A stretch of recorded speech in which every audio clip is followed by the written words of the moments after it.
একটা ছেলের কাছে যাওয়ার প্রশ্ন ওঠে না। এখন অনেকে হাত ধরার সাথে সাথে চলে যেতে পারে, আর অনেকে অ্যাকসেপ্ট হতে পারে না, বাবা মার কাছে এসে বাধ্যতামূলক থাকতে হবে। আমার ক্ষেত্রে হয়তো কাউরে না পাইয়া বা না পাইয়া যায়নি, কিন্তু বাবা মার কাছে, বাবা মা অসহায়, তাদের কাছে এসে আমিও আশ্রয় নিতে বাধ্য হয়েছি। আচ্ছা, আপনার সংসার যতদিন ছিলেন কেমন ভাবে কাটিয়েছেন স্বামীর সাথে, একটু বিস্তারিত জানতে চাই। স্বামীর সাথে কাটানোর কথা ওই তো বললাম যে 2-4-6 মাস সবাই ভালোবাসে, ভালো রাখে। তারপরেই তো একটা কালবৈশাখী ঝড় আসে, যে কোনো একটা উদাহরণ আসে, একটা আসে, তারপরে বোঝা যায় যে কে ভালো কে মন্দ। সুখ শান্তি মিলাই দুঃখ কষ্ট নিয়েই মানুষের জীবন। প্রথম জীবনে 6 মাস ভালোই ছিলাম, 6 মাস পরেই তো দেখা যায় যে কাম কাজ করে না, এটা করে ওইটা করে, নেশা পানি করে, মেয়েদের পিছনে ঘোরাঘুরি করে। না থাকলে তো একটা মানুষের সাথে একটা মানুষকে ভালো করে বোঝা যায় না। ওর সাথে থাকতে থাকতে থাকতে থাকতে বুঝছি যে ও কিরকম বা আমি কিরকম। অনেক সময় আমরা দেখেছি যে অবহেলার কারণে স্বামীরা অন্য জায়গায় চলে যায়, এমনটি কি আপনার জীবনে হয়েছে কিনা? আমার ক্ষেত্রে এরকম অবহেলার কোনো কাজ আমি করিনি, কারণ আমি অবহেলা কেন করবো? সে আমাকে ইনকাম করে রান্না খাওয়াই বা আমি খামো, আমার তারে তো অবহেলা। সে স্বামীর কেউ অবহেলা করে কিনা আমি জানি না, কিন্তু আমার পক্ষে এটা সম্ভব না। আচ্ছা, আমি যতটুকু জানি যে স্ত্রীর ভালোবাসায় স্বামী কিন্তু পূর্ণতা পায়, যদি পায় তাহলে সে অন্য জায়গায় মুভ করে না। তো এমন কোনো ঘটনা আছে? না, এরকম আমার তো মনে হয় না কোনো ঘটনা আছে। কিছু কিছু ক্ষেত্রে অনেক ছেলেরা নিজের চরিত্রের কারণে বাইরে যায়। হাজার যদি ঘরে পায়ও, বড় স্ত্রীর সৌন্দর্য থাকলেও তারা বাইরে যায়, এটা তাদের চরিত্র দোষ, তাদের ব্যক্তিগত সমস্যার কারণে। যেসব ছেলেরা ভালো ভালো মনের, তারা ঘরের স্ত্রী কুৎসিত হলেও তাদের স্ত্রী তাদের কাছে ভালো থাকে।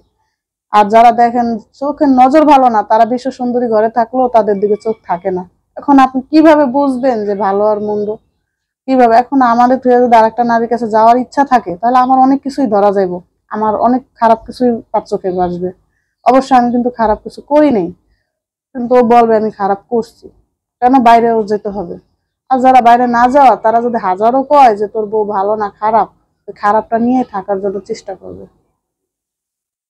আচ্ছা, এই যে আপনি ছেড়ে এসেছেন, আসার পরে আসলে এখন কিভাবে জীবনটাকে পার করছেন একটু যদি বলেন। এখন জীবন ছোট ছোট 2-3 জন ভাই বোন আছে, বাবা মা আছে, বাবা মা অসহায় গরিব। তারপরে মনে করেন আমার বাবা কাজ করতে পারে না, তেমন বয়স্ক হয়ে গেছে। আমার ছোট বোন পড়ালেখা করে। আমি একটা দোকানে কাপড়ের সিলির কাজ করি। সেখান থেকে মনে করেন যেটা কম বেশি আসে তাদের হাতে তুলে দিই, বা তারা এটা দিয়েই সংসারটা চালাচ্ছে, খাচ্ছি। আচ্ছা, আপনার ভবিষ্যৎ পরিকল্পনা কি? ভবিষ্যৎ তো নিজে নিজে তৈরি করা যায় না, উপরে আল্লাহ নিচে ইল্লাও লাগে। একজন ভালো একটা মনের মানুষ, ভালো একটা লোকের সহযোগিতা পাইলে হয়তো আমি ভবিষ্যতে খাওয়াতে পারবো, কিন্তু নিজের থেকে যদি করতে যাই তাহলে অনেক দেরি। বা একা করতে গেলে অনেক সময় অনেক ক্ষেত্রে সবকিছু দিয়ে 5টা টাইম না চলা যায় না।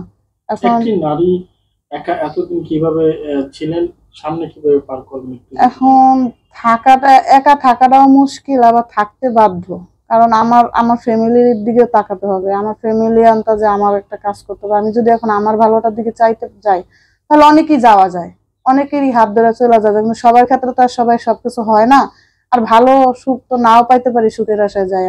তাই বাবা মা ভাই বোনকে যে ছাইরা সাথে সাথে যাবো, সে ধরনের মেয়েও আমি না। আর যে একটা ছেলের জীবনে যায় যে তারও জীবনটা যে লাইফটা আমি নষ্ট করবো, সে ধরনের মেয়েও না।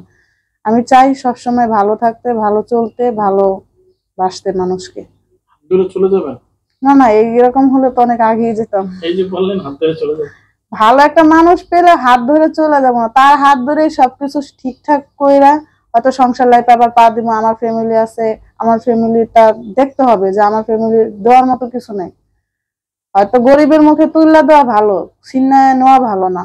সে যদি আমার পাশটা দিয়া সুন্দর করে রাখতে পারে, চলতে পারে, আমার ফ্যামিলির এসে পাশে নিয়ে দাঁড়াতে পারে, এটাই আমার অনেক কিছু। অনেকে অনেক কথা বলে। হ্যাঁ, অনেকে অনেক কথা বলে। তাই বলে এই না যে মানুষের কথায় আমার সবকিছু ছাইড়া চলে যেতে হবে। এখন অনেকে অনেক ক্ষেত্রে বলে তাদের থুইয়া, বাবা মা থুইয়া লাইফে অন্য লোকের কাছে যাইতে বা আসতে, বা আমি তোমার ভালো রাখবো ভালোবাসবো। তাদের কথা শুনলে তো আর হবে না, কারণ নিজেরও একটা লাইফ আছে, বাবা মার লাইফ আছে। আমি যার কাছে যাব সে কি রকম নাকি তারও ফ্যামিলি আছে আমার দেখতে হবে। কইলেই তো আর হইয়া যায় না যে বিয়ে শাদী। একটা মানুষের সাথে চলতে গেলে তার সাথে চলার আগে তার ফ্যামিলি ব্যাটার সবকিছু জানতে হবে আমার। জানি না শুনে তো একটা কাজ করতে হবে। আচ্ছা, অনেক নারীরা প্রবাসে চাকরির জন্য যায়, আপনার কি চাকরি যাওয়ার ইচ্ছা আছে? চাকরি যদি আল্লাহর নসিবে রাখে চাকরি করে খামো, ওরকম ভালো যদি চাকরি হয় বা আমার যদি কোনোখানে বিয়ে হয়, আমার হাজবেন্ড যদি আমাকে নিয়ে যায়, চাকরি করে খাওয়া লাগলে খামো, কিন্তু আমার না, অনেক আপত্তি নারীরা নেই। প্রবাসে যায় কাজ করার জন্য, আপনার কি ইচ্ছা আছে? না, আমার এরকম ধরনের ইচ্ছা নাই। আমার ইচ্ছা আমি একটা ভালো 5 ওয়াক্ত নামাজ পড়বো, ভালো একটা সংসার লাইফে যাব। আমি একটা ভালো সংসার লাইফে যাব, একটা ভালো ফ্যামিলির সাথে একটা মিল হয়ে আমি থাকতে চাই। আমি ওই প্রবাসে যায় চাকরি বা এসবের কোনো ইচ্ছা নেই। হ্যাঁ, তার ক্ষেত্রে আছে, যদি কোনো প্রবাসী ভাইদের সাথে আমার সাথে কোনো সম্পর্ক বা বিয়ে শাদী হয়, সেই ক্ষেত্রে যদি সে নিতে চায় তাহলে আমি যাব। সর্বশেষ কি বলার আছে? সর্বশেষ এটাই বলতে চাই যে মানুষের কাছে যে মানুষ মানুষের পাশে দাঁড়ায়, আমার পাশে এরকম কেউ দাঁড়াক, ভালো মনের ভালো মানসিকতা নিয়ে। আমি চাই না যে আমার জীবনে একটা ব্যবসা ফালতু করতে পারেন?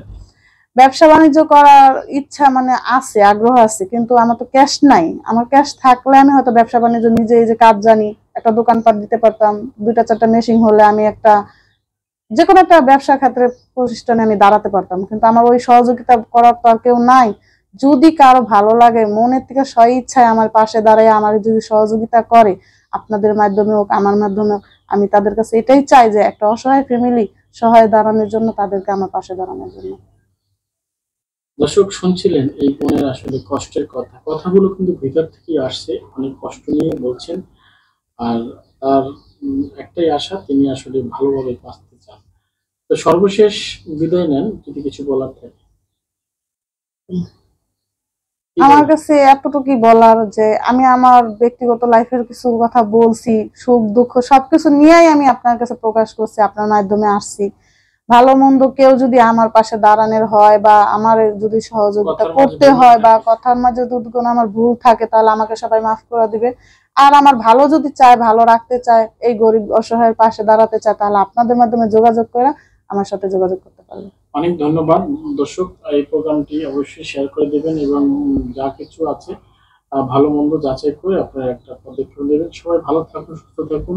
আল্লাহ হাফেজ। আসসালামু আলাইকুম।